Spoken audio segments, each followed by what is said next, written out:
BMW i8. Remember when that thing came out, it was like a revolutionary car. Maybe not as revolutionary as i3 because it was fully electric and back then it was unheard of.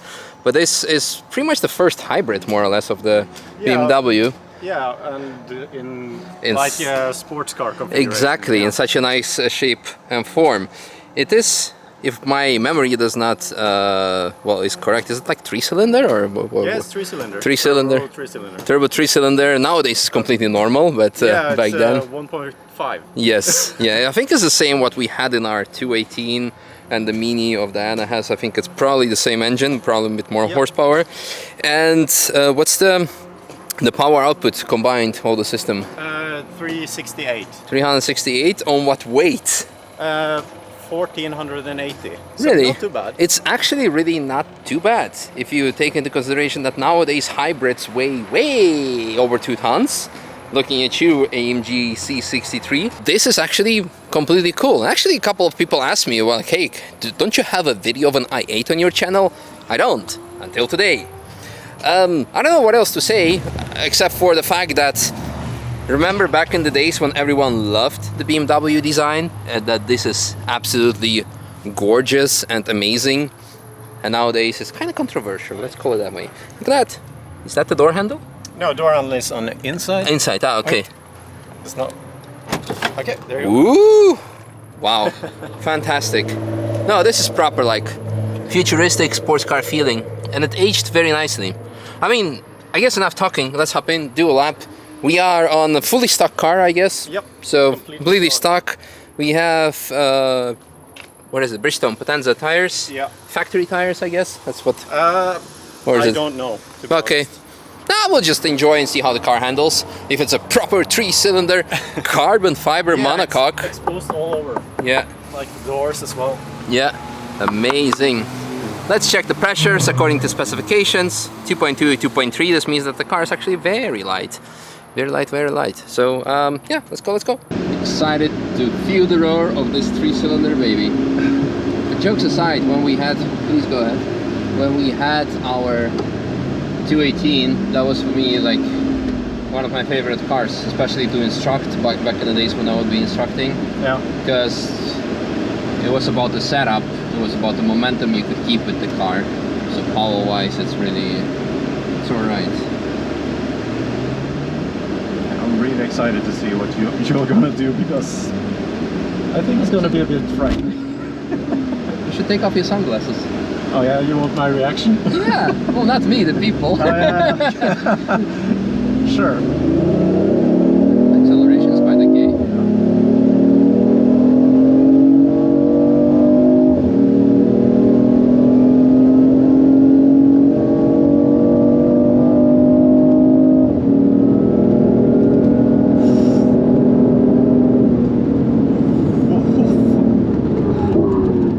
Yeah, remember tires? Traction control, can we switch it up? I don't know. Is there any button for it? There is here. Keep it pressed. Keep me pressed. Here. Thank you. Okay.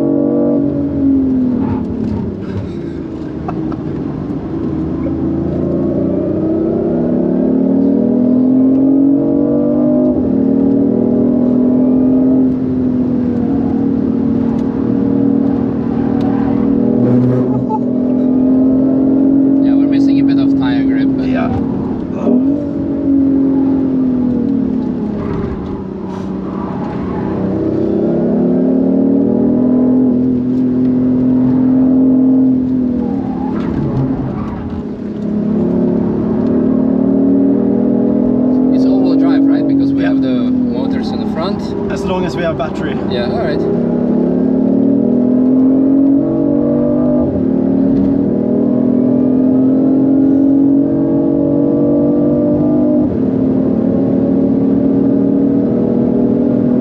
So going on the brakes is one thing, but then moving over the last moment, that was also not that pleasant.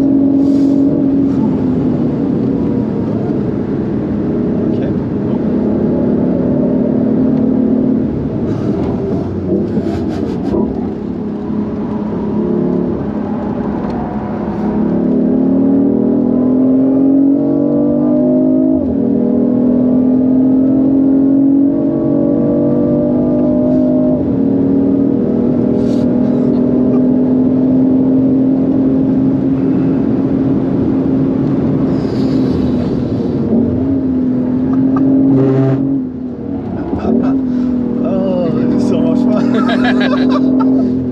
better than your first lap that you Oh, drove yourself. No, I like my first lap okay. because it was mine. That's good. I like that. Yeah, but this is scary. Scary fun. It's like a roller coaster if you don't like roller coasters. Yeah, I didn't used to like it, but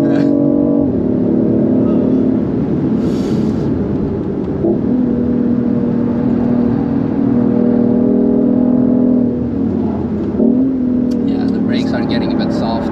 oh, okay, alright. Yeah, so we're going to take it smooth. Okay.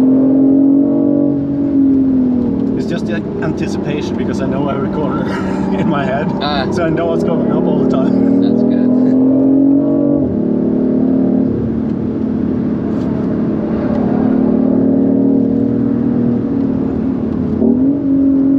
But drivability-wise, actually quite good, quite usable power. Completely different from the other 3 cylinders that I've driven in the past. Handling is really okay. Yeah. They've done a quite a good, decent job. So what's the like battery life range wise? How does it work? Well, maximum range on the battery is like, for me, it's 26 kilometers. Okay, Like, if you're doing full electric. yeah, full electric, but you never do that. Yes. So, But since it's a hybrid, you can obviously recharge it by using the engine power itself, and I guess you have also the normal plug that you can use to. oh yeah, you can plug it in. Yeah. Okay. So I've been driving it in sport to get you battery before the lap, but you almost used it all, which is. Or do I see the battery range? 2 kilometers. Yeah, so you're gonna notice a big change in the. Maybe you'll lose the boost. Okay, I think this is the end of the. We'll see. Okay, so what we'll do? How can I put it in sport again to? It is in sport, but you're driving so hard that you're probably using up the battery. Okay. And more than you're regenerating it. Okay, so I would like from here. I would like to keep the car just do on recharge mode. Is there any way to put it? No. No? Sport is recharge. So Okay. you can't recharge it any more than what you're doing Then right it does. now. Yeah. Okay, then I'll keep because now it's kind of boring uphill section. Yeah. It's gonna be kind of bad and sad to waste the power. So especially everyone is thinking that the yellow flag was for it's still ongoing, but we passed the accident already. Yeah, so driving in high revs, I think, charges the battery also. So. Okay. Yeah, now the range is going higher. It's like 3 kilometers. Yeah.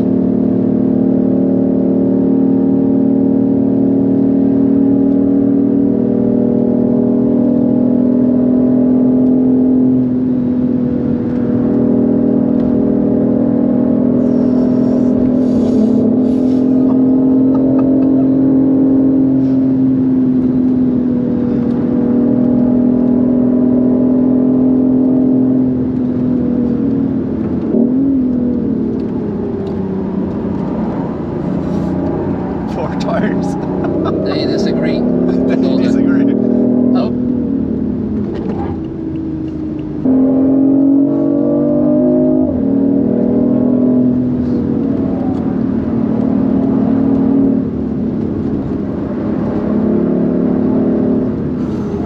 Oh, that's so cool.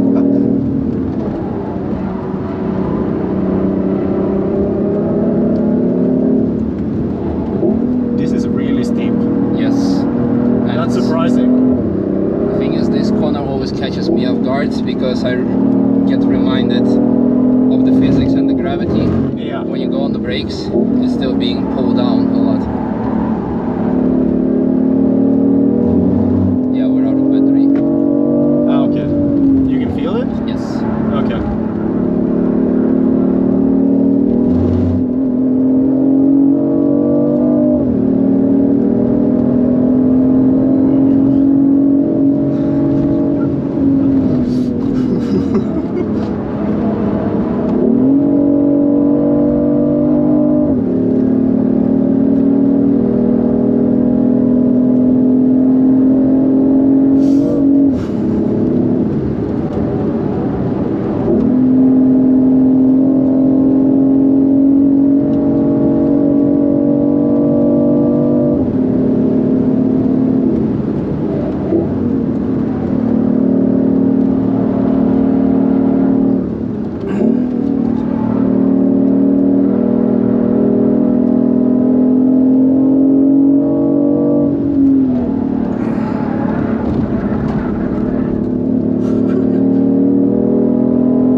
not that horrible.